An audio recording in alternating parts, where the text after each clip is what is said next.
बिस्मिल्लाहिर्रहमानिर्रहीम। अस्सलामुअलैकुम वरहमतुल्लाहि वबरकातुहू। प्यारे दोस्तों, कैसे हो? ठीक ठाक हो? सेहतां तबीयतां ठीक ने? उम्मीद करने कि तुसी ठीक होवोगे। असी भी अल्लाह पाक दा एहसान है, फजल है, असी भी ठीक ठाक हाँ। जिस तरह रोज़ साडी मुलाकात हुंदी है, अज भी इस तरह उस सिलसिले में फिर साडी तुहाडी मुलाकात है। अज की मुलाकात वास्ते तुहाडे वास्ते बहुत ही आला चीज़ लैके आए हैं। बहुत ही ज़बरदस्त चीज़, बहुत ही आला चीज़। ये चीज़ है मरदाना जरासीमां दी, जिहड़े जरासीम घट हुंदे ने। ये जरासीम तकरीबन 60 तो 65 के दरम्यान होण, जिहदे विच 50% एक्टिव होण तो फिर जाके औलाद का सिलसिला शुरू होंदा बनता। बाकी अल्लाह बेहतर जानता। तो जरासीमा वास्ते बहुत ही अच्छी चीज़ है, बहुत ही आला चीज़ है, नायाब चीज़ और 12 दफ़ा आजमाई हुई चीज़।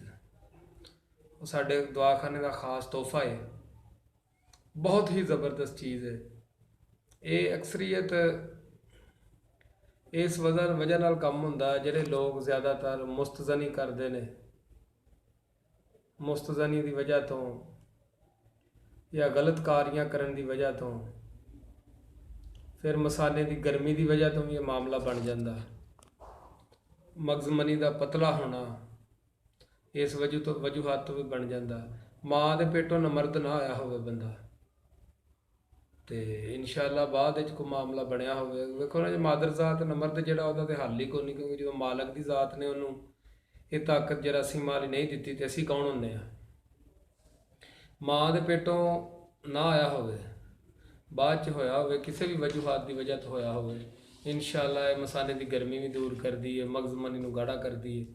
बहुत ही नियाब चीज़ है, बहुत ही आला चीज़ है, बड़ी दफ़ा आजमाई है।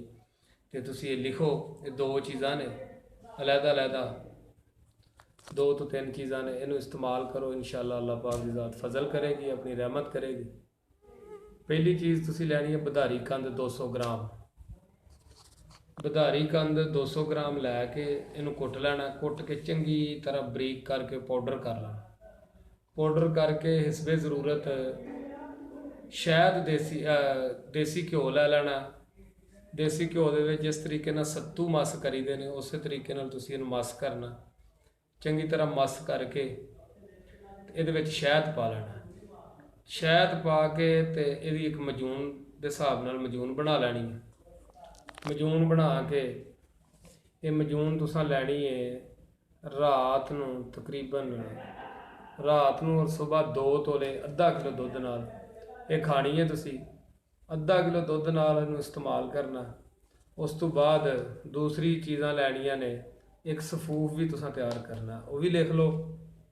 सफूफ दे विच जनाब होरां ने पहले नंबर पर लैनी है लाजवंती 5 तोला, मगज़ पिस्ता 5 तोला, तो कूजा मिसरी तुसां लैनी है 10 तोला। 3 चीज़ां ये ने। ये लैके इन्हों अच्छे तरीके नाल सफूफ करके पाउडर करके इनू तुसां महफूज कर लेना। ये भी सुबह शाम दुध नाल ही पाइया दुध होए, यानी कि वह भी दुध नाल लैनी है, भी दुध नाल वो लैके फौरन बाद ये लै लो, ये दुध नाल ये भी लैनी है तुसी। ये गल्लां इत्थे हो गई। अगर जिसम के अंदर बादी ना हो, जिसम के अंदर बादी नहीं, तो फिर वह हल एक होर भी तुसी करना।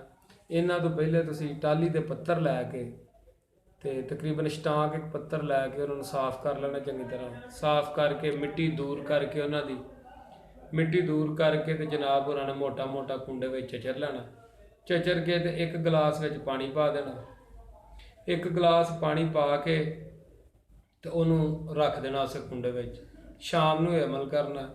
सवेरे नहार पेट उठ के उन्होंने पुण के वो शक्कर पा लैनी है, देसी शक्कर तकरीबन एक छटांक में पा के वो तुसी नहार पेट पी लेना। ये पीण नाल ये होएगा तुहाडे जिसम की गर्मी बादी हर शा खत्म हो जाएगी। अगर बादी वजूद ना हो तो फिर पीना। अगर बादी वाई बादी वाला वजूद हो तो फिर इनू इस्तेमाल नहीं करना। तो इंशाअल्लाह ये चीज़ बड़ी ज़बरदस्त है। 12 दफ़ा आजमाई है, एक नहीं 1000 दफ़ा आजमाई है और इसका रिजल्ट आया। ਇਹ ਅਗਰ ਤੁਹਾਡੇ 30% ਵੀ ਜਰਾਸੀਮ ਨੇ ਨਾ, ਤੇ ਇਹਨੂੰ ਤੁਸੀਂ ਧਿਆਨ ਨਾਲ ਅਗਰ 15 ਤੋਂ 20 ਦਿਨ ਇਸਤੇਮਾਲ ਕਰੋ, ਇਸਤੇਮਾਲ ਕਰਨ ਤੋਂ ਪਹਿਲੇ ਰਿਪੋਰਟ ਸਿਮ ਦੀ ਕਰਵਾਓ ਜਰਾਸੀਮਾਂ ਦੀ, ਇਸਤੇਮਾਲ ਕਰਨ ਤੋਂ ਬਾਅਦ ਕਰਾਓ। ਇਨਸ਼ਾਅੱਲਾ 30 ਵੀ ਹੋਣਗੇ ਤੇ 80 ਤੋਂ 85 90 ਦੇ ਦਰਮਿਆਨ ਇਹ ਤੁਹਾਡੇ ਜਰਾਸੀਮ ਇਨਸ਼ਾਅੱਲਾ ਅੱਲਾ ਦੇ ਹੁਕਮ ਨਾਲ ਹੋ ਜਾਣਗੇ। ਅੱਲਾ ਨਿਗਹਿਬਾਨ, ਇਨਸ਼ਾਅੱਲਾ ਫਿਰ ਮਿਲਾਂਗੇ।